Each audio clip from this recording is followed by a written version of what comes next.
આ ઉર્જા આપણે 3 દિવસ સુધી ટકાવવાની છે. ટકાવવાની કે નથી ટકાવવાની? ખોટી વાત. 3 દિવસ નહીં, આ જીવન આ જ ઉર્જા જોડે કામ કરવાનું.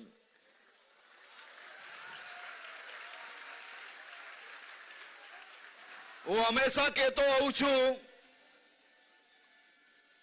કે વિદ્યાર્થી પરિષદનો કાર્યકર્તા એ માત્ર એના કોલેજ સમયમાં જ કાર્યકર્તા હોય એવું નથી હોતું.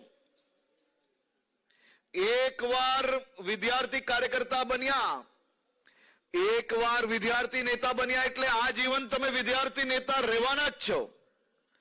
તમારી ઉંમર ભલે ગમે તેટલી થઈ જાય, પણ મનમાં ને દિલમાંથી વિદ્યાર્થી પરિષદ ક્યાંય જ ના જઈ શકે. એ જ રીતે યુવા મોરચો એવો જ છે. એકવાર યુવા મોરચામાં કામ કર્યું તો જીવનભર યુવા મોરચો મનમાં, દિલમાં, વ્યવહારમાં ને બધી જ જગ્યા પર રહેતો હોય છે. એટલે વિદ્યાર્થી પરિષદના સૌ કાર્યકર્તાઓ, વિદ્યાર્થી પરિષદના સૌ નેતાઓ, વિદ્યાર્થી નેતાઓ, આપણી ઉર્જા એ માત્ર આજે ઉદ્ઘાટન સત્ર પૂરતું સીમિત નથી. આ જીવન આ જ ઉર્જા જોડે રાજ્ય અને દેશની પ્રગતિમાં તમે સૌ લોકો સહભાગી રહેશો તેવો મને 100% વિશ્વાસ છે. છાત્ર શક્તિ, રાષ્ટ્ર શક્તિ, જ્ઞાનશીલ એકતા આ વિદ્યાર્થી પરિષદની વિશેષતાઓ છે. વિદ્યાર્થી પરિષદની વિશેષતાઓની વાત કરીએ તો ઉદ્ઘાટન સત્ર ખૂબ નાનું પડે.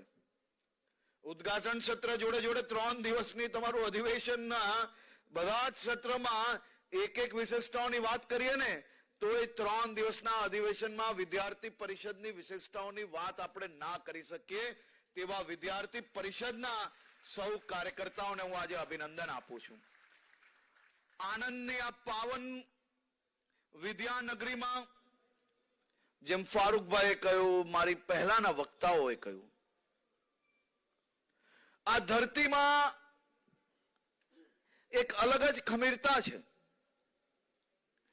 આ ધરતી એ વિશેષ ધરતી છે.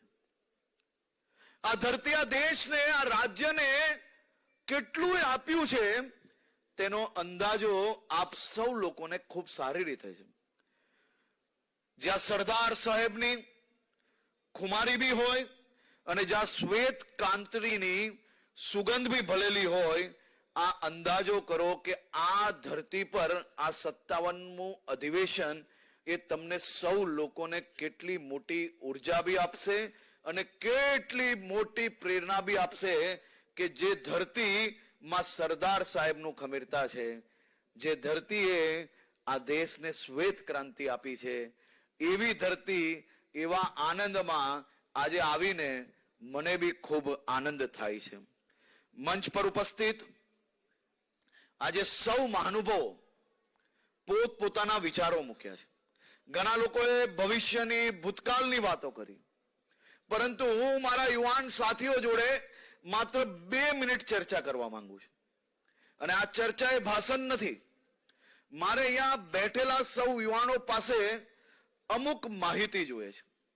આમાંથી કેટલા યુવાનો એવા છે કે જે દેશ માટે કંઈક મોટું કરવા ઈચ્છે છે, જે દેશ માટે ભવિષ્યની અંદર મહેનત કરીને સફળતા પ્રાપ્ત કરવા માંગે છે.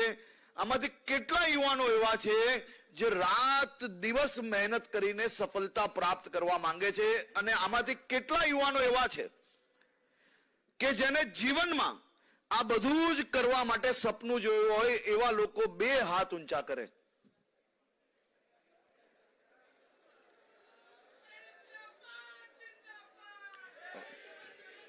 વોટ પાડી લીધો તમે તો બધાએ. અને આમાંથી હવે મૂકેલો હાથ નીચે, આમાંથી કેટલા યુવાનો એવા છે કે આ બધું જ કરવા માટે દરરોજ સપના જોઈ છે? હાથ ઊંચા કરો તો ખબર પડે. વાહ વાલા વાહ.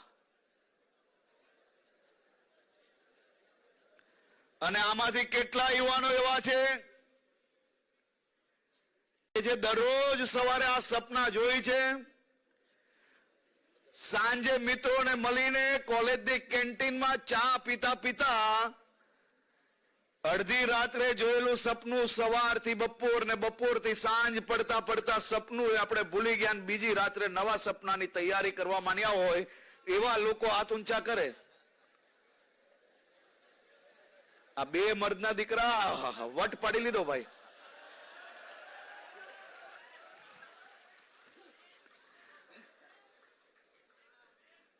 મારા યુવાન સાથીઓ, આઝાદીથી લઈને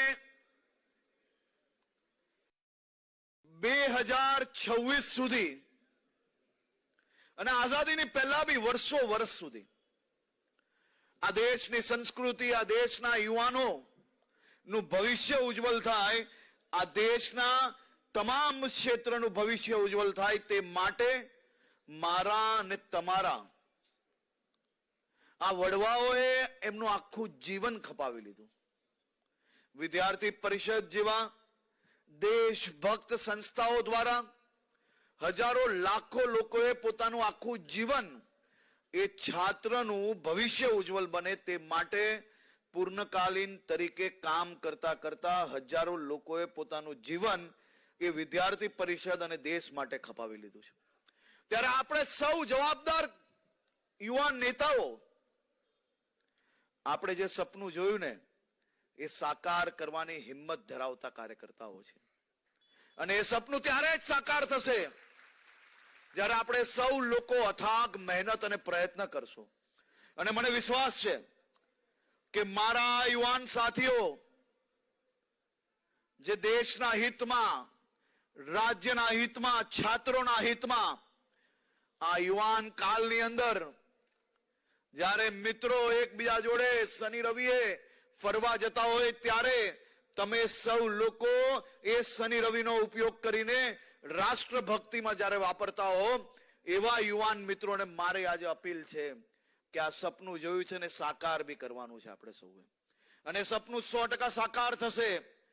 તમારી આંખોમાં જે વિશ્વાસ છે, તમારી આંખોમાં આ વિશ્વાસ જે છે એ જ કબૂલ કરે છે કે આપણે લોકો રાત દિવસ મહેનત કરીને સાથે મળીને આ બધા જ વિષયો પર આવનારા દિવસોમાં કામ કરશો અને કામ કરીને છાત્રોના ભવિષ્ય વધુ ઉજ્જવલ કરવા માટે રાજ્યના દેશભક્તિના વિષયોને વધુમાં વધુ આગળ વધારીને આપણે સૌ લોકો કામ કરશો એવો મને 100% વિશ્વાસ છે.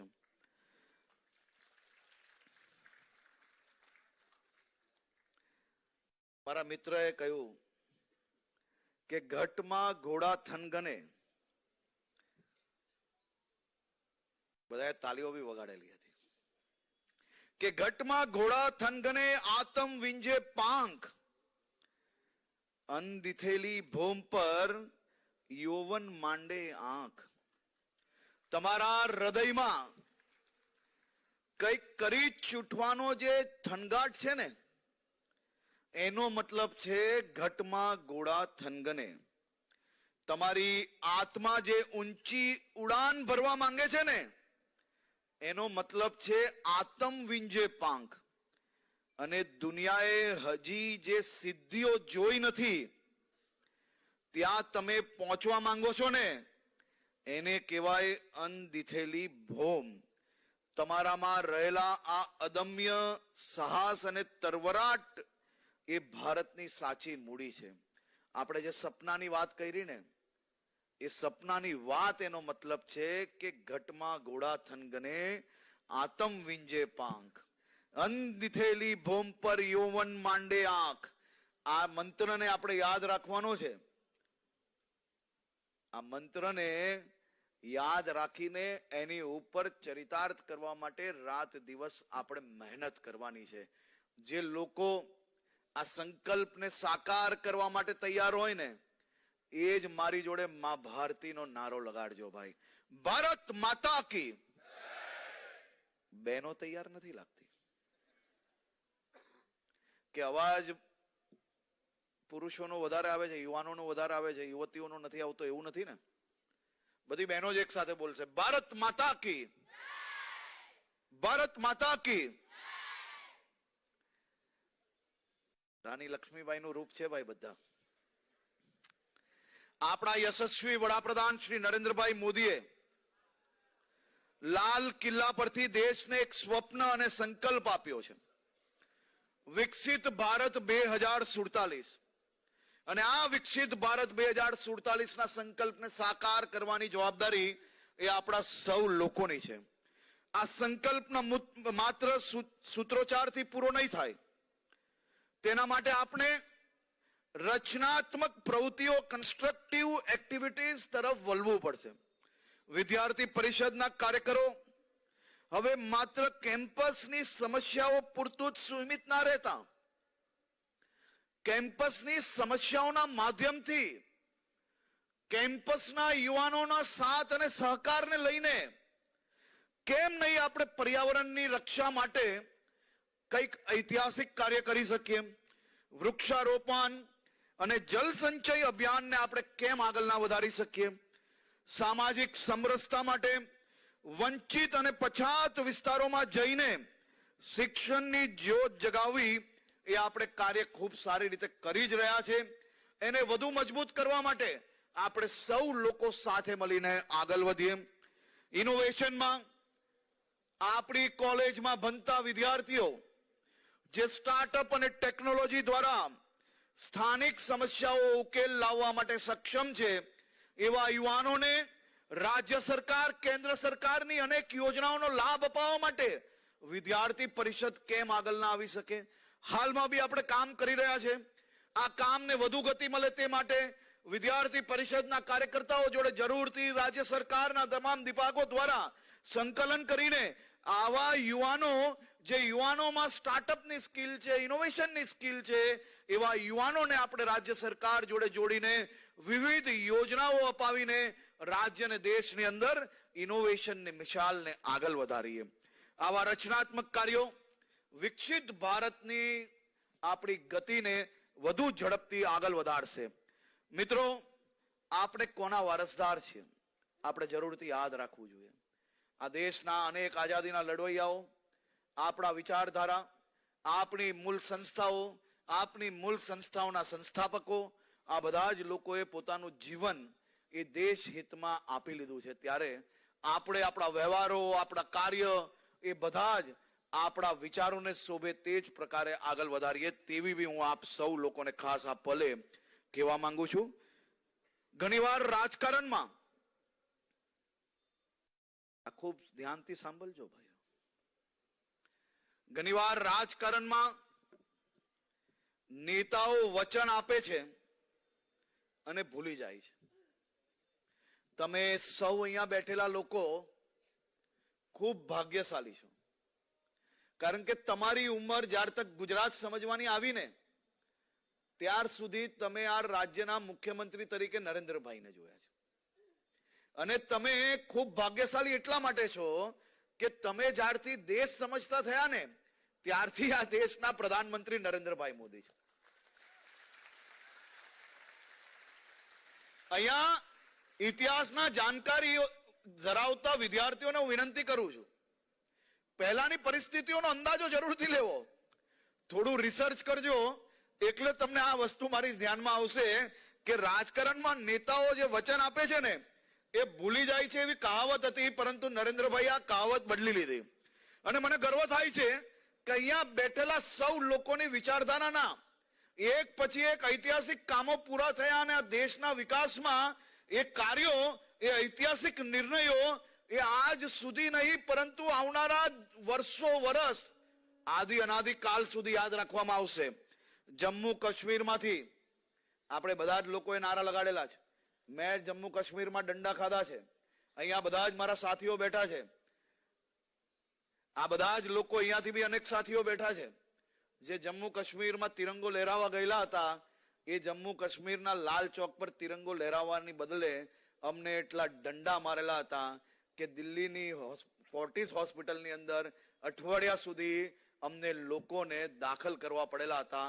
એ કાશ્મીરની અંદર તિરંગો લહેરાવવા માટે આ પરિસ્થિતિ અમે લોકોએ જોઈ છે. સાહેબ, તમે સૌ લોકો ભાગ્યશાળી છો કે એ લાલ ચોક પર હવે દિવાળીનો તહેવાર બી મનાવવામાં આવે છે. એ લાલ ચોક પર આપનો તિરંગો શાંતિ લહેરાય છે. અમે એ દિવસો જોયા છે. અને મારાથી પહેલાના જે વડીલો અહીંયા બેઠા છે ને, આ સંજયભાઈ, મિતેશભાઈ, એ બધાને પૂછજો. આપણે હસમુખભાઈ બી અહીંયા બેઠા છે, એમને પૂછજો કે જે કાશ્મીરના લાલ ચોક કે શ્રીનગરમાં ગયા હોય ને, તિરંગો આપણે છુપાઈ લેવો પડતો હતો. નરેન્દ્રભાઈએ બી તિરંગો ત્યાં જ લહેરાવેલો. એ સમયે તો આતંકવાદીઓએ એમને ચેલેન્જ આપેલી ને આપણા નરેન્દ્રભાઈએ કીધેલું કે આ જાઓ જિસને જિસકી માँ કા દૂધ પિયા હે, એ વખતે. અને એ નરેન્દ્રભાઈએ જેટલી વાતો ત્યારે કરેલી, આપણા નરેન્દ્રભાઈએ જેટલી વાતો ત્યારે કરેલી ને, એ બધી સાકાર કરીને બતાવી. આ દિવાળીમાં તમે બધા સોશિયલ મીડિયા પર બહુ વિડીયો જોતા હશો, પણ કોઈ આ વિડીયો જોઈ લો કે નહીં? દિવાળીનો શ્રીનગરનો લાલ ચોકમાં જે દીવાઓ થયા, લાઇટિંગો થઈ અને દીપાવલીની શુભકામનાઓના બેનર લાગ્યા, આવા વિડીયો જોયેલા બધા કે નહીં? એ લાલ ચોક પર તિરંગો લહેરાતા જોયો કે નહીં તમે સૌએ? વટ પડે કે નહીં? આપણી વિચારધારાને કોઈ વ્યક્તિ લાગુ પાડે તો એ વ્યક્તિને આપણે અભિનંદન ને આભાર માનવો પડે કે ના માનવો પડે? આખું દેશ કાશ્મીરથી લઈને કન્યાકુમારી સુધી માને છે. અને આજે મારા જેવા ભારતીય જનતા પાર્ટીના એક કાર્યકર્તાને ગર્વ છે કે અમે એક એવા નેતા જોડે અમને કામ કરવાનો અવસર મળ્યો કે જેને વર્ષો વર્ષથી આપણે વિચારેલા કેટલાય કામો હતા, એક પછી એક કાશ્મીરથી લઈને કન્યાકુમારી સુધી બધા જ નિર્ણયો લઈને આપણે લોકોને ગર્વ અપાવ્યું. આપણે કહ્યું હતું કે કલમ 370 હટાવીશો. લોકો કહેતા હતા કે લોહીની નદીઓ વહેશે, પણ મોદીજી અને અમિતભાઈની દ્રઢ ઈચ્છા શક્તિથી કાશ્મીરમાંથી 370 કાયમ માટે ઇતિહાસ બની ગઈ. અને આજે કાશ્મીરના યુવાનો પથ્થરને બદલે લેપટોપ પકડી રહ્યા છે. આપણી સૌની वो कश्मीर हमारा है, सारे का सहारा है. જે અહીંયા બેઠેલા કેટલા લોકો રામ મંદિર જઈ આવ્યા? વારે વાહ! રામ મંદિર તમે કદાચ ઘરે જઈને આપણા વડવાઓને પૂછજો, અનેક લોકોએ ઘરમાં બાધાઓ રાખેલી કે અયોધ્યામાં ભગવાન રામ લલ્લાનું મંદિર બનશે, હું મારા પરિવાર જોડે ભગવાન રામ લલ્લાના દર્શન માટે જઈશ, મારા પરિવાર માટે સૌ મનોકામનાઓ માંગીશ, મારા વડીલ, માતા, પિતા, દાદા, દાદી આ બધાને જ લઈને જઈશ. આ બધી જ મનોકામનાઓ નરેન્દ્રભાઈએ પૂરી કરી, રામ મંદિર બન્યું. અને આપણે સૌ લોકો આજે આપણે આપણા માતા, પિતા, વડીલ, બા, બાપુજી આ બધાની મનોકામનાઓ પૂરી કરી શકીએ છીએ. તે માટે હું નરેન્દ્રભાઈનો આભાર માનું છું. મુસ્લિમ બહેનોને ન્યાય અપાવવા માટે ટ્રિપલ તલાક નાબૂદ કર્યો.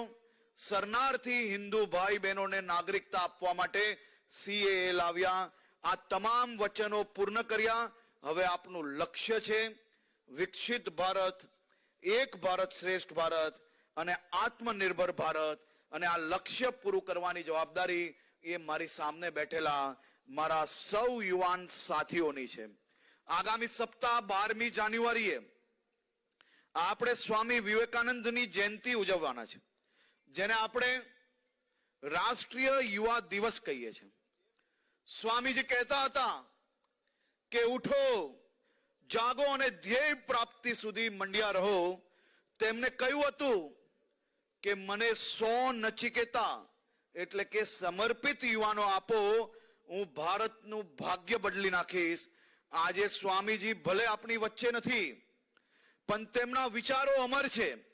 આજના ડિજિટલ યુગમાં જ્યારે દુનિયા આપની સામે જોઈ રહી છે, ત્યારે સ્વામીજીનો બી ફિયરલેસ, નિર્ભય બનો નો સંદેશ તમારા જીવન મંત્ર બનાવો. તમે નોકરી માંગનારા નહીં, પણ નોકરી આપનાર, જોબ સિકર્સ નહીં, જોબ ક્રિએટર્સ બનો, તેવી હું શુભકામનાઓ આપું છું. મિત્રો, ગૌરવ લેજો કે આજે આપણે એક એવી સંસ્થાના સભ્ય છે કે જે સંસ્થા દ્વારા હંમેશા દેશ હિતમાં જ કાર્ય કર્યું છે. જે સંસ્થા દ્વારા નિર્ભય બનીને એક યુવાન કાર્યકર્તાઓએ ક્યારે કોઈ બી પ્રકારના દર વગર સાચો અવાજ ઉઠાવીને આ દેશના કરોડો છાત્રોને ન્યાય અપાવવાનું કામ કર્યું છે. એવા મારા વિદ્યાર્થી પરિષદના સૌ સાથીઓને હું 57માં અધિવેશનની શુભકામનાઓ આપવાની સાથે સાથે મારી એક મહત્વની મદદ માંગવા માટે હું આપ સૌ પાસે આવ્યો છું. મિત્રો, ગુજરાત પોલીસ ડ્રગ્સના દૂષણની સામે અભિયાન નહીં પરંતુ જંગ લડી રહી છે. અને તમારી જ આ ગુજરાત પોલીસે માત્ર ગુજરાતમાંથી નહીં પરંતુ પંજાબની જેલમાંથી ચાલતા ડ્રગ્સ નેટવર્કને તોડવામાં બી સફળતા પ્રાપ્ત કરી છે. બંગાળના પોર્ટ પરથી બી ડ્રગ્સ પકડવામાં સફળતા પ્રાપ્ત કરી છે. મધ્યપ્રદેશ, રાજસ્થાન, મહારાષ્ટ્ર, દિલ્હી, ઉત્તર પ્રદેશ, ઉત્તરાખંડ આવા અલગ અલગ રાજ્યની પોલીસો જોડે મળીને બી ત્યાંથી ડ્રગ્સ પકડવાની કામગીરી કરી છે. પોલીસ એ ભારત પાકિસ્તાનના દરિયાઈ કિનારાઓ પરથી બી ડ્રગ્સ પકડવાની ખૂબ મોટી સફળતાઓ પ્રાપ્ત કરી છે.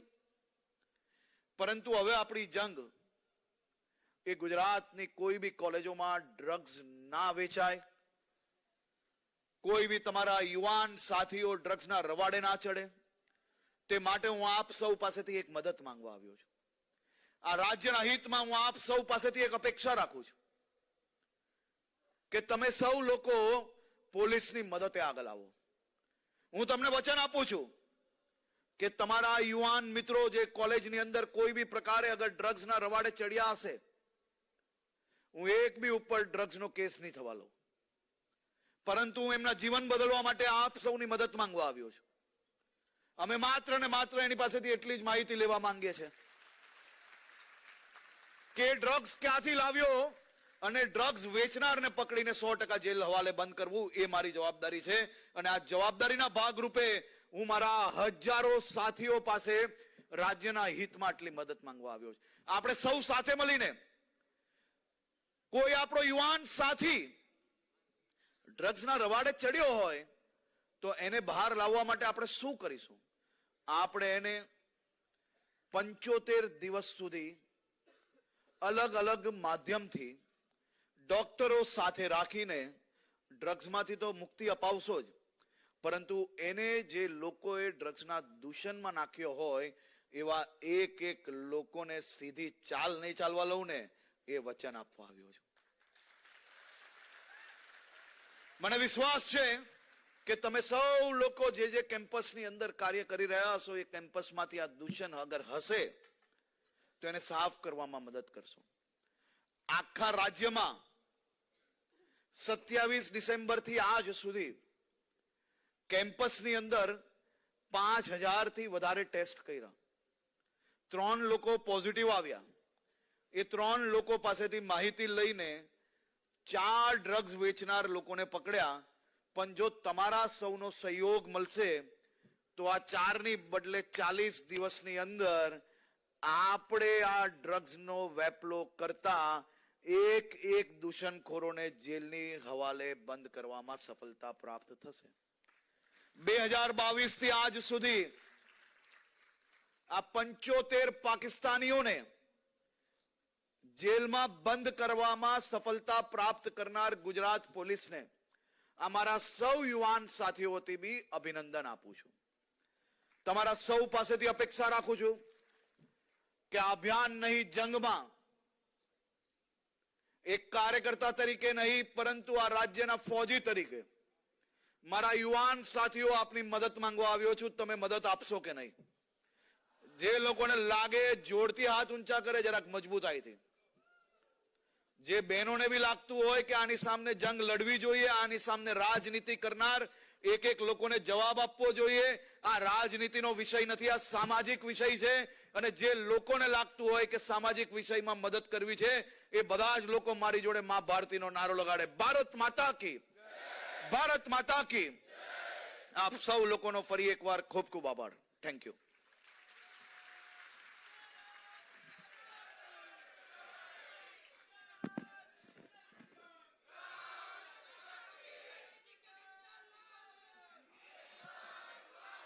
ભારત માતા કી ખૂબ ખૂબ આભાર માનનીય હર્ષભાઈ, આપના અસરકારક માર્ગદર્શન બદલ અને ડ્રગ્સ સામેની આપની જે લડત છે એમાં ઉગ્રતા એ આપને આભૂષણ જેવી છાજે છે.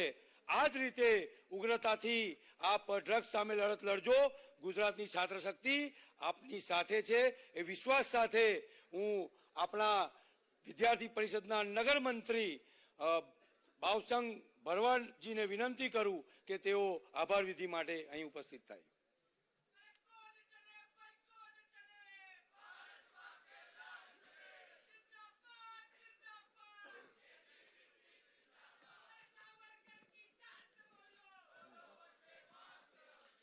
આપણે બધા બંને હાથ ઊંચા કરીને ભારત માનો જય ઘોષ કરીશું. બોલો બોલો ભારત માતા કે, ભારત માતા કે, ભારત માતા કે, વંદે વંદે. અખિલ ભારતીય વિદ્યાર્થી પરિષદ ગુજરાત પ્રદેશ દ્વારા આયોજિત 57મા પ્રદેશ અધિવેશનમાં શ્રી ત્રિભુવનદાસ પટેલ નગરમાં રાણી અબક્કા દેવી સભાગારના મંચ પર ઉપસ્થિત આપણા રાજ્યના માનનીય ઉપમુખ્યમંત્રી શ્રી હર્ષભાઈ સંઘવી તથા શ્રી ફારૂકભાઈ પટેલ તથા મંચ પર ઉપસ્થિત પ્રદેશ અધ્યક્ષ મંત્રી સહિત મંચસ્થ કાર્યકર્તાઓ, મંચ સમક્ષ બિરાજમાન ગુરુ સમાન પ્રાધ્યાપક કાર્યકર્તાઓ, સામાજિક ક્ષેત્ર અને સરકારી ક્ષેત્રના આગેવાનો, શૈક્ષિક પરિવારની પ્રકૃતિને આગળ વધારનાર માનનીય શિક્ષાવિદો તેમજ ગુજરાતના દરેક કેમ્પસમાં વિદ્યાર્થીઓના પ્રશ્નને વાચા આપનારા છાત્ર શક્તિ તેમજ અધિવેશનના સહયોગ આપનાર તમામ શ્રેષ્ઠીઓ, આપ સૌ તન મન ધનથી સહયોગ આપ્યો એ બદલ આપ સર્વનો હૃદયપૂર્વક આભાર વ્યક્ત કરું છું. આપનો કિંમતી સમય ફાળવી અહીં અમારો સૌ વિદ્યાર્થી મિત્રોને ઉત્સાહ વધારવા ઉપસ્થિત રહ્યા એ બદલ આપનો હું મનના અંતઃકરણથી આભાર વ્યક્ત કરું છું. અસ્તુ. જય હિન્દ, જય ભારત.